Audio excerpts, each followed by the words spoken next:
अभी जुलूस मोहम्मदी इंशाअल्लाह निकालेंगे ना, अल्हम्दुलिल्लाह बोलो, इंशाअल्लाह बोलो।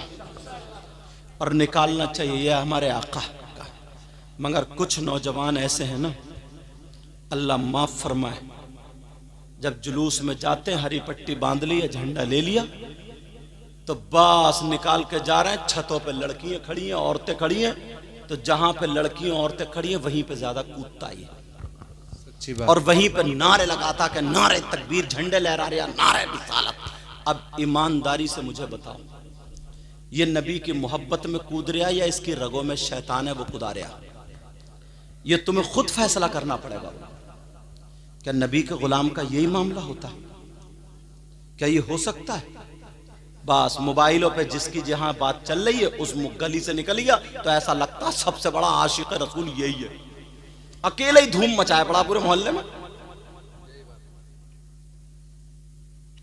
थोड़ा सा तो यार हमें बदलना होगा ना, थोड़ा सा तो अपने आप को चेंज करना होगा ना। हर जगह हर बात अच्छी नहीं होती, समझ में आ रही बात? ये कोई कहीं गैर मुस्लिमों के मोहल्ले से निकले तो ऐसे नारे लगाएंगे जो नहीं लगाना चाहिए कि हम सब एक हैं, हम सब, अब्बा का कहना नहीं मानता और हम सब एक है। ये अरे सोचने की बात है, क्या एक है? बड़े भाई को उधर फेंक दिया, छोटे को इधर फेंक दिया, हम सब एक हैं। और ऐसे उल्टे सीधे नारे, ऐसे उल्टे सीधे नारे, कहीं बल्ब फोड़ रहे हैं। यार गुलामों का ये काम है क्या? सच्ची बात। ऐसा जुलूस निकालो ना, जब तुम खाओ तो तुम्हारे खाने की अदा बोले नबी नबी, वाह वाह वाह वाह, तुम्हारे पीने की अदा बोले नबी नबी, बेशक, तुम्हारे चलने की अदा बोले नबी नबी, तुम्हारे सोने उठने बैठने हर चीज की अदा बोले नबी नबी। तुम्हें देख करके लोग कहें, अपने नहीं गैर कहें, कहें वाह जब मुसलमान ऐसा तो इनका इस्लाम कैसा होगा। वाह वाह वाह वाह वाह, सुभान अल्लाह। जब कुरान पढ़ने वाला ऐसा है तो इनका कुरान कैसा होगा। जब नबी का गुलाम ऐसा है तो फिर नबियों का इमाम कैसा होगा। वाह वाह। अल्लाह अल्लाह नाम मोहम्मद की वजह से लोगों ने कलमा पढ़ लिया। एक यहूदी ना, यहूदी नबी से बहुत चिढ़ता था। बेटा ओ पीली बनियान मेरा चांद, नबी से बहुत ज्यादा चिढ़ता था। तौरात पढ़ रहा था, तौरात सुनने की बात है, जो मूसा अलैहिस्सलाम पे किताब नाजिल हुई उसका नाम क्या? तौरात। तौरात पढ़ रहा था, उसमें आका अलैहिस्सलातु वस्सलाम का नाम पाक मोहम्मद आ गया। इसके दिल में आग लग गई, इसने उससे नाम खुरच दिया। मेरे नबी का नाम मिटा रहा था, खुरच दिया और खुरच के सो गया। सुबह को फिर तौरात उठाई और जब तौरात खोल के देखी तो एक जगह से खुरचा हुआ था उसी सफ़े पर अब 4 जगह नाम लिखा है। कितनी जगह बोलो? माशाअल्लाह। उसने गुस्से में आके फिर चारों को खुरच दिया। सुबह को आंख खुली, जब सो गया फिर सुबह को खुली, फिर तौरात पढ़ने बैठा तो देखा तो 8 जगह लिखा हुआ था। वाह माशाअल्लाह। फिर गुस्से में खुरच दिया। फिर 8 दूनी 16 जगह नाम लिखा हुआ था। दिल की दुनिया पलट गई, दिल की दुनिया बदल गई। कहने लगा चलो जिस महबूब का नाम मोहम्मद जो रहते हैं, चलो उनसे चल के मदीने में मुलाकात करेंगे। चल दिया वहीं से, शाम का रहने वाला था, चला मदीने पहुंचा। अल्लाह, अब जैसे ही मदीने पहुंचा, तवज्जो की बात है, सुनने की बात है, जैसे ही मदीने गया इत्तेफाक से मेरे नबी विसाल फरमा चुके थे। नबी विसाल कर गए थे जाहिरी दुनिया से। कहा कि मुहम्मदुर रसूलुल्लाह से मिलना, हजरत अली से मुलाकात हो गई। हजरत अली बोले वो तो जाहिरी दुनिया से चले गए। रोता फिरता था, कहता था मुझे एक मर्तबा चेहरा दिखा दिया जाए, एक मर्तबा सिर्फ जिसके नाम ने मेरे दिल की दुनिया पलट दी है। काली जो कपड़ा मोहम्मद रसूलुल्लाह पहनते हैं उसका एक ही टुकड़ा दिखा दो। हजरत अली के पास मेरे आका का कपड़ा था। हजरत अली ने वो कपड़ा उसको दे दिया, उसने सूंघा और चूमा और चूम करके सीधा नबी के रोजे पे चला गया और वहां पर जाकर के उसने कलमा पढ़ा, कपड़े को गवाह बना करके कहा ला इलाहा इल्लल्लाह मुहम्मदुर रसूलुल्लाह, और उसने वहीं पे दुआ मांगी, ऐ अल्लाह मुझे आका के रोजे से उठने मत देना, यहीं पे मौत अता फरमा देना। हजरत अली फरमाते हैं 1 मिनट नहीं गुजरा उसका इंतकाल हो गया। वाह वाह बेशक। 1 मिनट नहीं गुजरा उसका इंतकाल हो गया। ऐसे भी लोग थे, ऐसे आशिक थे। जब ये बातें फैली, हजरत उमर का जब दौर आया, तुम अपने अंदाज देखियो, तुम किसी को सलाम नहीं कर सकते। गुरूर, तकब्बुर, घुमंड बच्चों में, नौजवानों में ये सलीका खत्म हो गया। अब कोई बड़ा अगर आया तो उठ के खड़ा नहीं होगा कि उसे बिठाल दें, सलाम नहीं कर सकता, अदब खत्म हो गया। बस 4 पैसे अगर इकट्ठे हो गए, बस ये समझता मैं ही सबसे बड़ा हूं। मोहल्ले का तो अलग मामला, अपने अब्बा की चलने नहीं कहता, अब्बा तुम चुप कर रही हो, तुमने कुछ नहीं देखा, मेरी मर्जी से घर बनेगा। अब्बा बेचारे दबे बैठे, हाँ बना लो, क्या करें, दिल फट रहा अब्बा का। मगर जरा सुनो, 2 मियाँ बीबी, उनको थोड़ी तकलीफ, वहां का जो हाकिम था ना वो थोड़ा दबाव डाल रहा था, तो वो हजरत उमर की बारगाह में चला शिकायत करने। 22 लाख मुरब्बा मील का बादशाह हजरत उमर, तो उनका नाम कितना था, रोब दबदबा। मेरे नबी फरमाते मेरा उमर वो है ना, जिस रास्ते से अगर चल दे तो शैतान भी हट जाता। चलो हटो, उमर आ रहे हैं।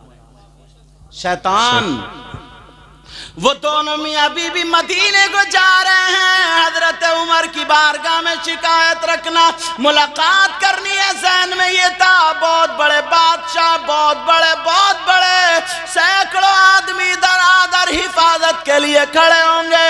मगर उसकी बीबी बच्चे की उम्मीद से थी, मदीने के करीब पहुंची, उसको दर्द शुरू हो गया। दर्द शुरू हुआ, उसने अपना पड़ाव डाल लिया। औरत चीखने लगी, रात को रोने लगी, क्योंकि दर्द शुरू हो गया पैदाइश का। हजरत उमर ने अपने कपड़े मजदूरों वाले पहने, वो कपड़े जो मजदूरी करने के लिए लोग जाते हैं पहनते हैं। हजरत उमर ने वो कपड़े पहने और मदीने के तरफ घूमने लगे, चक्कर लगाने लगे, देखूं कोई भूखा तो नहीं सो रहा, किसी गरीब को तो नहीं सताया जा रहा, कोई मुसाफिर परेशान तो नहीं है, किसी के बच्चे खाने की वजह से रो तो नहीं रहे। हजरत उमर वहां पहुंचे तो चीख की आवाजें आ गई, कर्राने की आवाज आई। हजरत उमर बोले क्या? उसके शौहर से बोले, औरत अंदर थी, का क्या मामला, कैसी आवाज आ रही? तो उसने सोचा कोई मजदूर होगा, ऐसी आदमी होगा, 1-2 रुपए वाला होता, देखने से अंदाजा लगा। चलो हटो यहां से, जाओ। हजरत उमर से कह रहे हो, चलो हटो यहां से, जाओ। अपना अल्लाह बोले जाओ, उसने इख्तियार किया। हजरत उमर इतने जलाली थे, मगर नबी की तरबियत पाए हुए थे। हजरत उमर बोले आप मेहमान हैं, मैं मेजबान हूं, हो सकता है मैं आपके काम में आ जाऊं, अंदर से करहाने की आवाज क्यों? कहा मैं उमर से मिलने आया हूं। जानते हो किससे मिलने आया हूं? उमर से, जो 22 लाख मुरब्बा मील का बादशाह है। अच्छा, उमर से मिलने आए हो? कहा जी। कहा क्या बात है? कहा वो दर्द हो रहा, पैदाइश का मामला।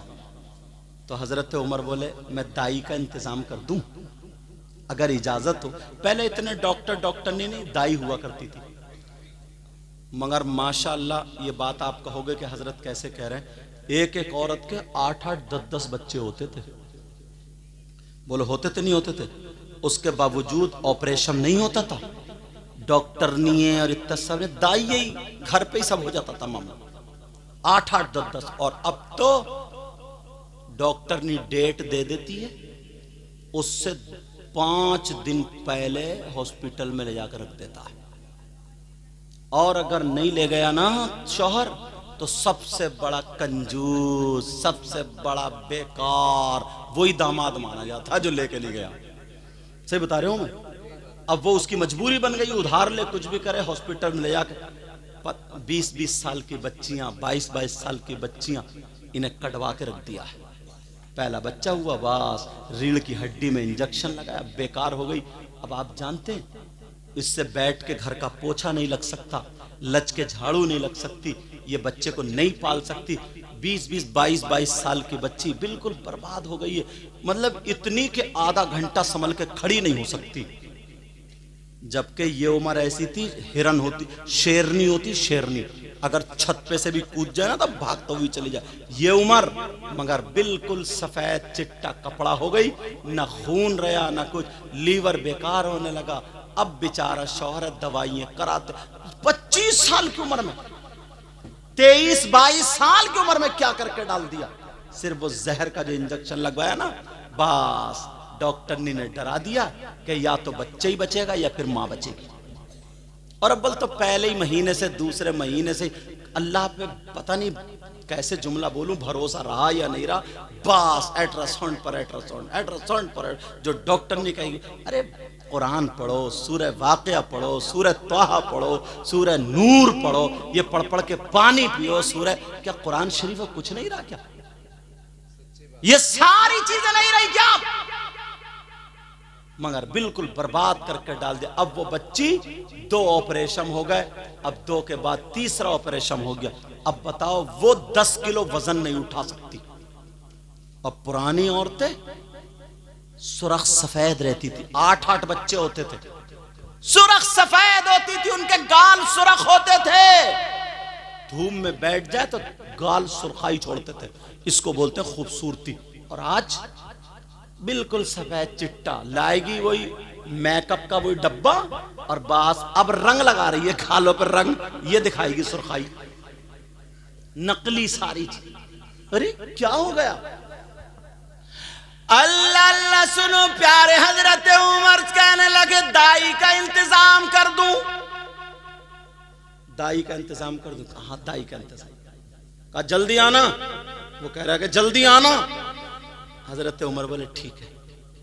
हजरत उमर अपने घर गए और अपनी बीवी से कहने लगे, ओ मेरी खातून, क्या तुम नेकियां कमाना चाहती हो? वो इतने बड़े बादशाह की बीवी, आधी रात भी नहीं हुई है, वो तो ये कहती मुझे सोने दो, हट जाओ, परेशान मत करो। मेरी नींद नहीं, उठ के बैठ गई। कहने लगी, हाँ अमीरुल मोमिनीन, अगर ये रात नेकी कमाने में गुजरेगी तो और फायदा होगा। बोलो बीवी भी कैसी थी? आज कितना अगर बच्चे भी रो रहे हैं और नींद के मारे मोटी मोटी आंखें कर ले, कहती पड़े रहिए उधरी को चुपके से। और ये कहती सुन रहे हो मेरी तबीयत खराब है, जरा फीडर बना लियो, फीडर। ये मजनू जा रहा फीडर बनाने, अब पिलाएगा फीडर बच्चों को, मजनू बना पड़ा, मजनू। हजरत उमर कहने लगे बीवी से, तो बीवी बोली हाँ बोलो, क्या मेरा दोस्त आया मुझसे मिलने आ रहा था, उसकी बीवी को दर्द से शुरू हो गया, तुम दाई बन जाओ, चलो। आज की बीवी इतने मालदार इंसान, इतने बड़े ओहदे वाले की होती तो दाई बनती? कहती जरा हैसियत से बात करो, हैसियत से बोलो, समझे। और हमारे यहाँ इतनी इतराती हैं, समझे, इतनी तकब्बुर का पुतला बनी पड़ी है। अगर एक कपड़ों में फोटो खिंच गया तो वो नाजायज हो गए। चाहे तुम बिको या गिरवी रखो, शादी पे 5 जोड़ी कपड़े बनना लाजमी है, बेच के रख दिया। मगर हजरत उमर की बीवी कहने लगी सरताज चलो चलो चलो, आज नेकियां कमाते हैं। कहा गुड़ ले लो, शीरा ले लो, सौंठ ले लो, सारी चीजें जीरा वगैरह ले लो, और ये हांडी ले लो, लकड़ी ले लो, काढ़ा बना करके पिलाएंगे। हजरत उमर की बीवी ने सारा सामान ले लिया, अपने शौहर को दिया, कहा लो चूल्हा बनाओ, 3 पत्थर रख के जल्दी पकाओ, और वो चली गई अंदर। अब हजरत उमर इतने बड़े 22 लाख मुरब्बा मील का बादशाह। आज का दौर क्या है? अगर सगा भाई है ना उसके घर के बच्चों पे कोई प्रॉब्लम हो जाए तो ये अंदर बैठा हुआ मोबाइल चलाता होगा, मोबाइल। अपनी बीवी से पूछेगा क्या हो रहा है इधर। कितना बड़ा बेहुदा इंसान है, अपने खून का असर तूने छोड़ दिया। बीवी से पूछ रहा है क्या हो रहा, क्यों शोर मच रहा, तो इस लायक नहीं था। वो तेरा भाई है, भाई तेरा खून है, तुम दोनों ने एक ही मां का दूध। कहां चली गई ये मोहब्बत? इतनी जमीन के पीछे ना सगे भाई मर जाते हैं, कट जाते हैं, ये भी देखा हमने। इतनी जमीन के पीछे हजरत, इतनी जमीन के पीछे, जरा सोचने की बात है, गौर करने की बात है। ये सगा भाई, पहले ना बेटा बाप के सराने नहीं बैठता था, बाप की पैंती को बैठता था। बेटा बाप के सामने बीड़ी नहीं पीता था। अगर कहीं आदत हो भी जाती थी ना तो छुप छुपा के पी के आता था आड़ में कहीं। बोले है नहीं ऐसा? और अब तो अब्बा कह रहा खाना खा के लगाइए रे, गैस बन रही है, जरा 2 बीड़ी लगाइए, तेरी गैस तो कब्र में निकलेगी। देख, अब्बा गैस निकाल लिया बेटे की बीड़ी से। कौन सुधारेगा? इमाम साहब डंडा लेके आएंगे? इमाम साहब को तो खुद बोतलें चढ़ रही हैं बेचारों के। अल्लाह ताला शिफा कामिल आजिल अता फरमाए। आमीन आमीन। हमारी इनसे पहले से भी मुलाकात है, कई प्रोग्रामों में, जहां भी जाते हैं अल्हम्दुलिल्लाह दीन का काम, अच्छा काम करते जी, माशाअल्लाह। फरमान नाम है इनका, अल्लाह सलामत रख। और ये ना जितने भी हजरत हैं, हमारे हजरत हैं, ये इसराज भाई हैं, ये हैं, ये भी हैं। ये बंदा समझ रहे, इतनी मोहब्बत, इतना आशिक, सवारी मिले या ना मिले पहुंच ही जाता है जी, सच्ची पता नहीं यार किसकी कौन सी अदा पसंद आ जाए। कभी किसी को हकीर मत समझियो, ये मत समझियो कि मैं बहुत सा ऊंचा हूं और यूं नहीं। एक सैयद साहब थे हजरत, आले रसूल थे वो, उनसे पूछा गया आप तो आले रसूल हो, सैयद साहब हो, इतना ऊंचा मकाम है, मर्तबा है, वली हो, तो तुम्हें ये बताओ विलायत मिली कैसे? आखा जो उन्होंने जवाब दिया था ना, दिल को झंझोड़ कर रख देता है। कहा आप वली बने कैसे? तो उन्होंने ये नहीं कहा कि मैं बहुत ऊंचे खानदान से हूँ, ये नहीं कहा मैं बड़ी तहज्जुद की नमाजें पढ़ता हूँ, नमाज नहीं छोड़ता हूँ, ऐसा मुत्तकी परहेजगार हूँ, ये नहीं कहा। कहा बेटा मुझे ऐसा लगता है, बताऊँ?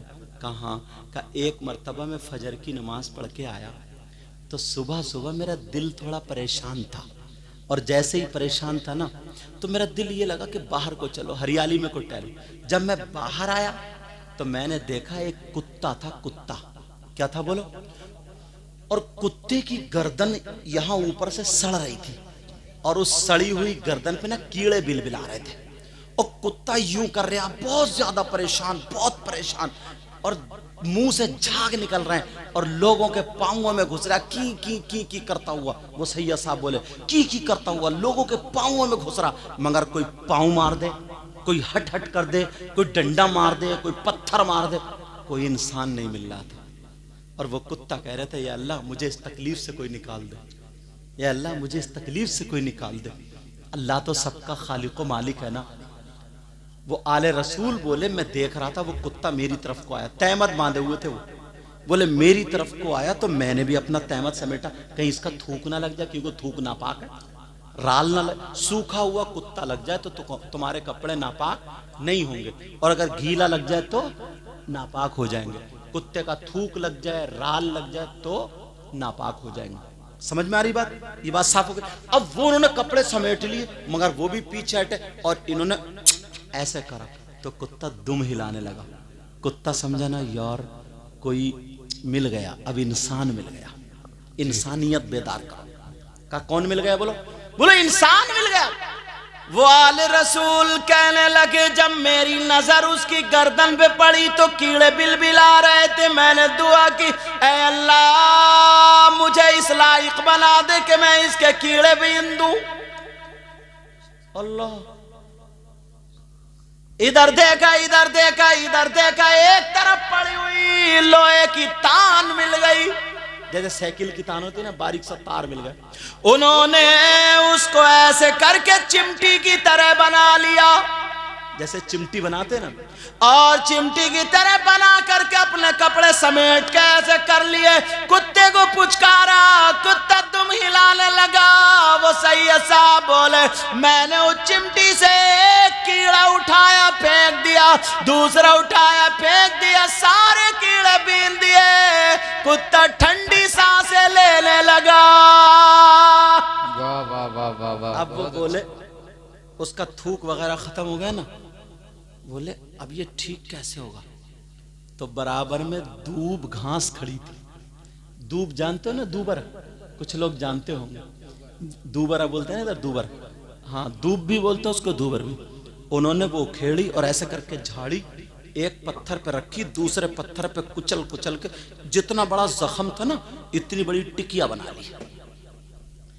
अगर तुम्हारा कहीं कट जाए ना, दांतों से उस दूब की पत्ती को चबा के लगा लो, फौरन खून रुक जाता है, फिर पक नहीं सकता। समझ में आ रही बात? लेकिन सुन, वो बूटी है, वो जड़ी बूटी। अब उन्होंने उसको खेड़ा, टिकिया बनाई और कुत्ते को ऐसे किया, कुत्ता खड़ा हो गया, कोई इंसान मिल गया। अब उन्होंने सोचा ये चलेगा तो टिकिया गिर जाएगी। उन्होंने अपनी लुंगी ली और लुंगी से चीर फाड़ी, फाड़ने के बाद कुत्ते के बांध दी और अल्लाह का शुक्र अदा किया। मेरे अल्लाह को ये अदा इतनी पसंद आई, इतनी पसंद आई, जैसे जैसे जख्म भरता गया वैसे ही अल्लाह उन्हें विलायत अता करता गया। तकबीर, धारे रिसालत, धारे गौसियत, मसलके आला हजरत सरकार की आमद, हजरत सैयद मुक़िम रहमान साहिब किबला।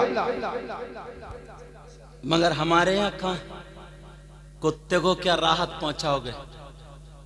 अम्मा अगर पान खा के थूक देना, जो टाइल्स और पत्थर जो दिल्ली की कमाई और वैसे अपनी कमाई से तुमने लगाया ना, तो अम्मा पे भी आंखें निकालने लगता है, आंखें।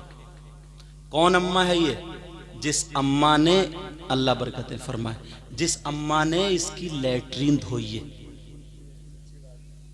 जिस अम्मा ने इसका थूक धोया, जिस अम्मा ने इसका पेशाब साफ किया, जिस अम्मा ने इसको नहलाया धुलाया, बस 4 पैसे कमा के अगर मकान बना के टाइल्स पत्थर लग गया, अगर अम्मा ने खांस दिया, खकार दिया, थूक अगर कर दिया, बस इसकी त्योरी बिगड़ जाती है। कहता है इस घर में तो ना इंसान रहते ही नहीं है, ऐसे कहता है इंसान रहते ही नहीं, बेकार लगाया पत्थर, इन्हें तो वो घूरे पे रहने की आदत है। क्या गिर गए क्या? अच्छा उतर गए, समझे? वो ज्यादा बोल लिया पीछे का, वो हाँ स्टेज बोल रहा, तवज्जो रखो मेरी तरफ। चलो, तो ऐसे जुमले फेंकता है, बोले इंसान थोड़े रह रहे हैं, जानवर रह रहे हैं। कौन है? अम्मा जानवर है, अब्बा जानवर है, इंसानियत पहचानो यार। वो आले रसूल थे, इतना ऊंचा मकाम था। अच्छा, उन आले रसूल का नाम बताऊं?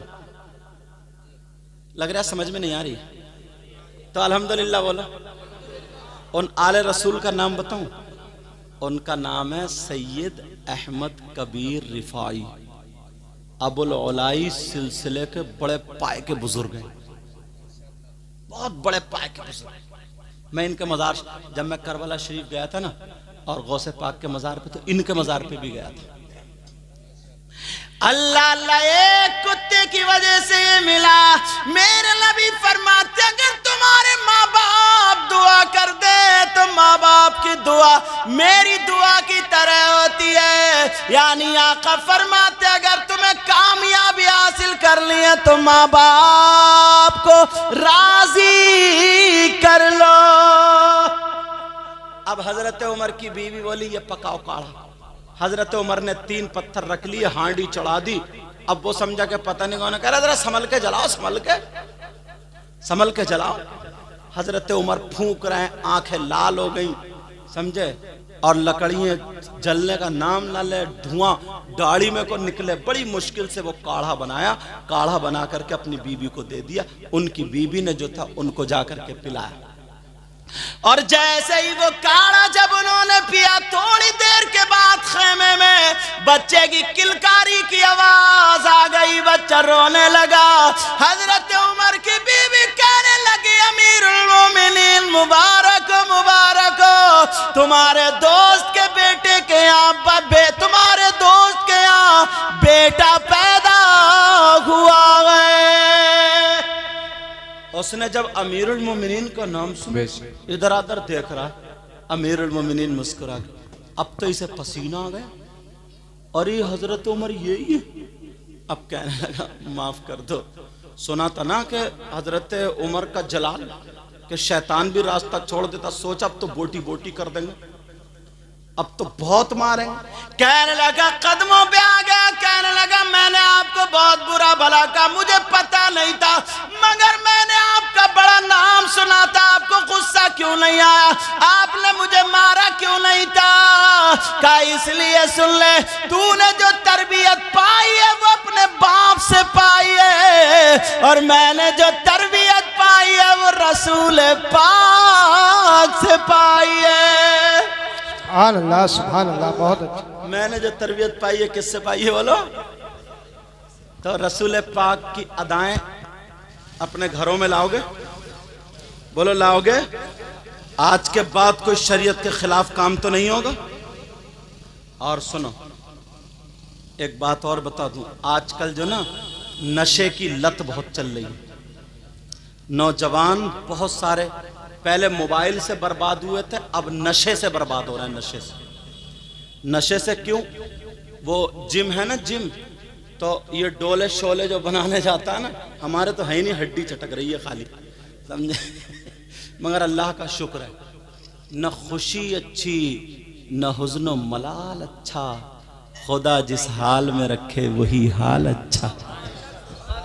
अब लड़के जाते हैं ना वो बनाने के लिए ना, और सिक्स पैक और पता नहीं कौन कौन से पैक, तुम ज्यादा जानते हो मुझसे, बनाने मुंह नहीं धुलता वो सिक्स पैक बनाने जा रहा है, समझे? सिक्स पैक बना, अब वो पता नहीं कौन कौन से पाउडर खा रहा है, कौन कौन से कैप्सूल खा रहा है, उन्होंने सुजा कर रख दिया ऐसे करके जैसे कुप्पा ना। अब घूमा फिर रहा, शादियों में तित्ती बनियाने काट ली ताकि ये डोले शोले दिखते रहे, और फिर 2 महीने अगर छोड़ दी फिर पिचक गया, ऐसा भी हो गया, पटक गया, जैसे गुब्बारे में से हवा निकल गई। तो बाज लोग ना उसमें इंजेक्शन लगवाते हैं, फिर नशे की आदत डाल ली। इतना प्यारा वजीफा बताऊंगा ना तुम्हें, सही बता रहा हूँ, ना तुम्हारे हाथ पाँवों में दर्द हो, ना तुम्हारा पेट बढ़े बहुत ज्यादा, और इतना 5 वक्त की नमाज पढ़ो। कितने वक्त की बोलो? और फजर की नमाज पढ़ के सिर्फ 111 मरतबा थोड़े तेज कदमों से ऐसे करके दौड़ते हुए अपनी खेत की तरफ, इधर 111 मरतबा जहां तक दुरूद शरीफ पढ़ सको 111 मरतबा वहां तक दौड़ लो, और फिर वहां से उधर से आओ दौड़ते हुए 111 मरतबा इधर से पढ़ लो। गारंटेड मैं कहता हूं पूरी दुनिया के अमल गलत हो सकते हैं, मगर यह अमल गलत नहीं हो सकता। इंशाअल्लाह उसे कभी जिंदगी में हार्ट नहीं होगा, मौत आएगी उसको, मौत आएगी, मगर हार्ट की बीमारी में नहीं मरेगा। अल्लाह बरकतें फरमाए। समझ में आ रही है? जो बाल पड़ते करो तो हमारे यहाँ इतना अच्छा इंतजाम, जो वो कराते हैं ना रात को सिर्फ आधा घंटा जैसे नमाज में बैठे, अब अपनी आंखों से अल्लाह आंखों से लिख, जैसे ए अलिफ बनाई, फिर ये लाम और ये लाम और ये हा, ऐसे अलिफ अल्लाह, ये अल्लाह, ये वजीफा है आंखों का। समझे? समझ रहे मेरी बात? अब यही वजीफा आप किससे कर सकते? समाज से कर सकते हो। कान से ध्यान लगाओ, आंख बंद, दुनिया भूलो, आंख बंद कर अलिफ अल्लाह, आगे मतलब इससे ना तुम्हारा अंदर का जो कल्ब है ना ये रोशन हो जाता है। फिर तुम आंख बंद करके ना ऐसे करके अगर बैठ जाओगे तो तुम्हें ये पता चल जाएगा तुम्हारे यहाँ कौन कौन आया था, कौन कौन आने वाला है। अगर ये कल्ब रोशन, शाजी मियाँ हुजूर का नाम सुना होगा पीलीभीत शरीफ में, और बड़े पाए के बुजुर्ग यार, शाजी मियाँ हुजूर, तो वो तालाब पे वुजू बना रहे थे। कहाँ वुजू बना रहे थे? बैठो, तालाब पे आदमी वुजू बनाता तो कैसे? ऐसे करके कुल्ली करेगा तो उसी में, नाक में पानी डालेगा उसी में। तो आपने कुल्ली करी, नाक में पानी डाला, चेहरा धोया, हाथ धोए, फिर सर का मसा किया। तो पूरे सर का मसा नहीं किया बल्कि चौथाई सर का कर लिया, और चौथाई सर का मसा करना फर्ज है, पूरे सर का मसा करना मुस्तहब है। समझे? तो उन्होंने पूरे सर का नहीं किया, बल्कि किसका कर लिया? सुन्नत अदा नहीं की, मतलब मुस्तहब और सुन्नत है, सुन्नत अदा नहीं की, फर्ज अदा। तो वो दो मौलाना आ रहे थे, वो मौलाना जिनके दिल में नूर नहीं था, जो अल्लाह वालों की शान में गलत सलत बोलते हैं, वो आ रहे थे, पैजामे ऊंचे थे। तो उन्होंने कहा अरे यार, इस फकीर को लोग वली कहते, देखो इसने सुन्नतों पे तो अमल किया नहीं, और जो सुन्नतों पे अमल नहीं करेगा तो फिर वो वली कैसे होगा? चलो आज इसको लेते हैं।